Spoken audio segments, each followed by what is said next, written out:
Hello, in this video I'm going to be talking about Raloxifene, the brand name of which is Evista. Before I go on, I'd love to invite you to subscribe to our channel. We are always putting out new content. I'd also love to invite you to go to Yerbba.com to get your personalized Yerbba report.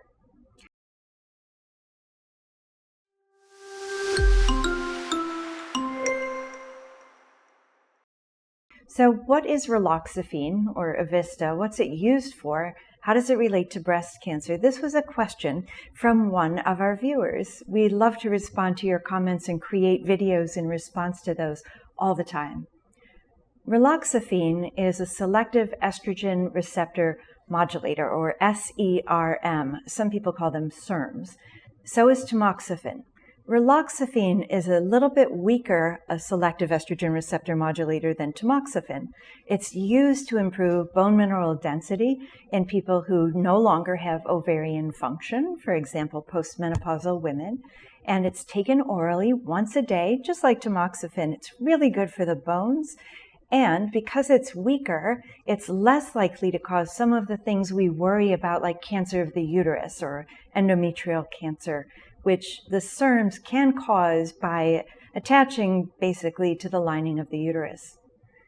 Raloxifene, Evista, was studied in a large randomized trial head-to-head with tamoxifen for the prevention of breast cancer in people who were at higher risk of developing breast cancer by virtue of their age or by virtue of their family history or other features.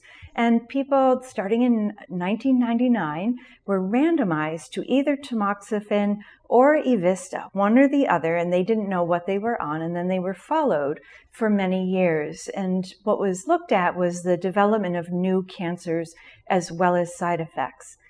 People on Raloxifene were less likely than the normal population to get breast cancer, and it wasn't quite as effective as tamoxifen in preventing breast cancer, but the side effects were fewer. Again, it's a little bit weaker than tamoxifen at treating breast tissue and treating bones and causing those other side effects, though it still can cause deep venous thrombosis and pulmonary emboli like tamoxifen. You may want to check out our video on side effects of tamoxifen. So when do we use it? Well, we'll use it in people who are postmenopausal who need treatment for their bone mineral density, and we use it in people at higher risk of breast cancer than the general population, and it decreases the risk of breast cancer.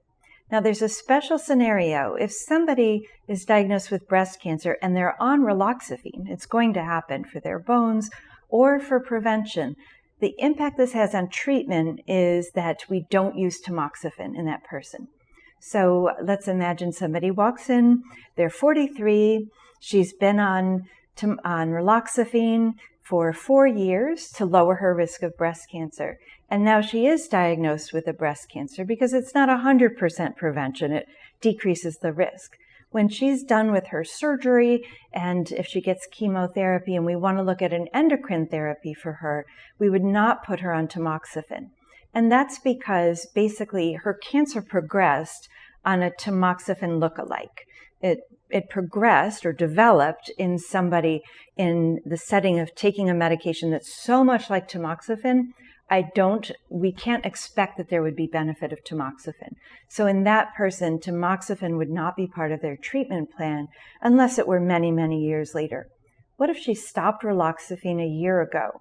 In that case, I would consider it because that person had their cancer well controlled and now they've just been without their Raloxifene for a year, so tamoxifen might be a reasonable option in that case. I know this is getting down into the weeds, but some of you watching may have been on Raloxifene when you were first diagnosed and you may be wondering why you weren't given tamoxifen.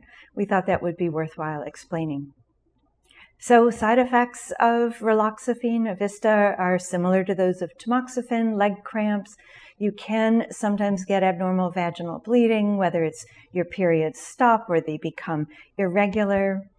We can see things like hot flashes and flushes, night sweats, the same kind of problems, vaginal discharge and dryness that we see with tamoxifen.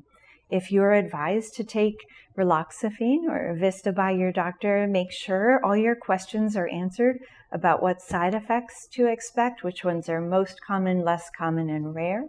I've covered a lot in the video. I hope it's been helpful. You can drop your comment or a question below. If you're curious about what might be offered to you as part of your treatment plan, don't forget you can go to yerbba.com to get your personalized report.